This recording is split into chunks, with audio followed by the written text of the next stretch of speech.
Plato was faced with a meaning crisis. Many answers were proposed as to what the principle behind reality is. There was one guy, Democritus, who proposed that the world was simply void and matter.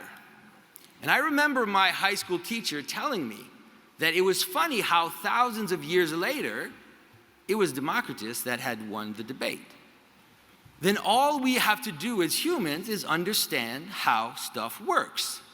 And we have been amazing at that. I mean, we've been unparalleled in the known history of the world at figuring out how stuff works, how to get stuff, how to make stuff, how to accumulate stuff, and how to constantly increase our capacity to get and make stuff. Several of us have convinced ourselves that human flourishing happens when people have enough stuff. To understand, get, make, and control stuff, you need three things. You need understanding, you need will, and you need power.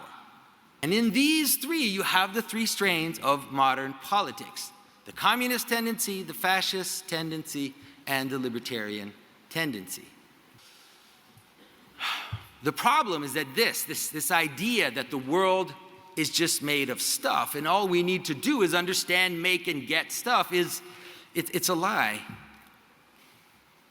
We hear pronouncements like we have lost our values, and because of that, the social fabric is fragmented. Our societies are breaking apart. The refusal of people to have children, the mental health crisis, the loneliness, the despair, and the hopelessness is happening all precisely when we have more stuff than any visible time in history that we can identify. The truth is that Democritus was wrong.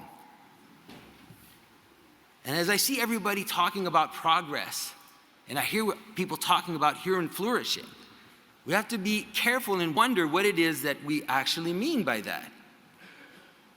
If what we mean is we just need to get the governments out of our way so that we can have more stuff, and that we need to tackle the environmental concerns so that we can all have more stuff and more powerful stuff and bigger and faster and stronger stuff, then I think there's a very important warning to be had.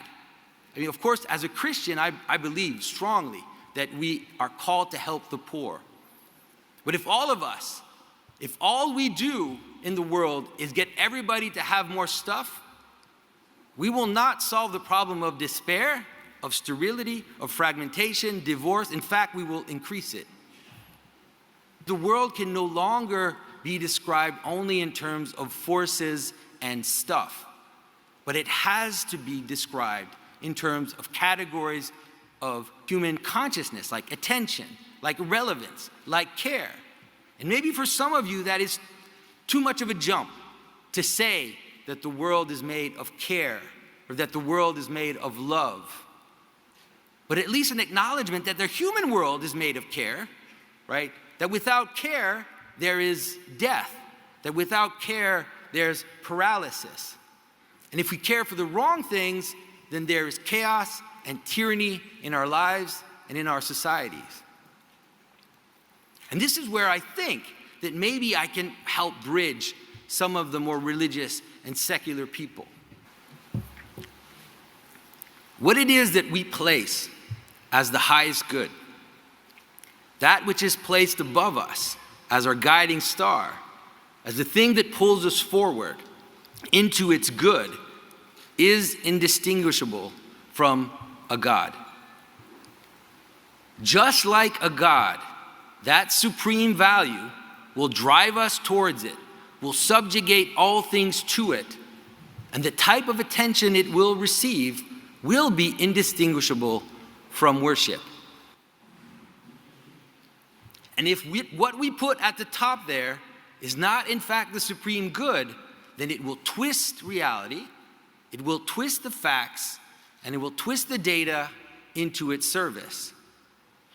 Once the God has taken possession, all the facts, all the purposes, all the goods will simply serve that God.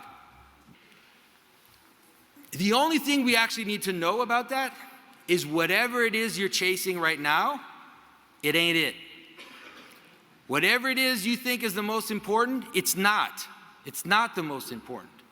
The supreme good is not money, it's not energy, it's not freedom, it's not family, it's not knowledge, it's not safety, it's not diversity, and it's not inclusion. Though all those things are good, they should never be treated as the supreme good, lest they become idols and gods that will tyrannize us. The goods must dance together. They play against each other. They have to be put in proper hierarchies, where the more encompassing goods, like the virtues, guide the lower goods, like the stuff. So, and at least for now, I think that even for those who are here or those who are watching this, who do not believe and do not worship the supreme, ineffable good, at least keep your eyes high, and at least always look higher. And don't let your sight and your perception stop at the goods that you care about today. So thank you.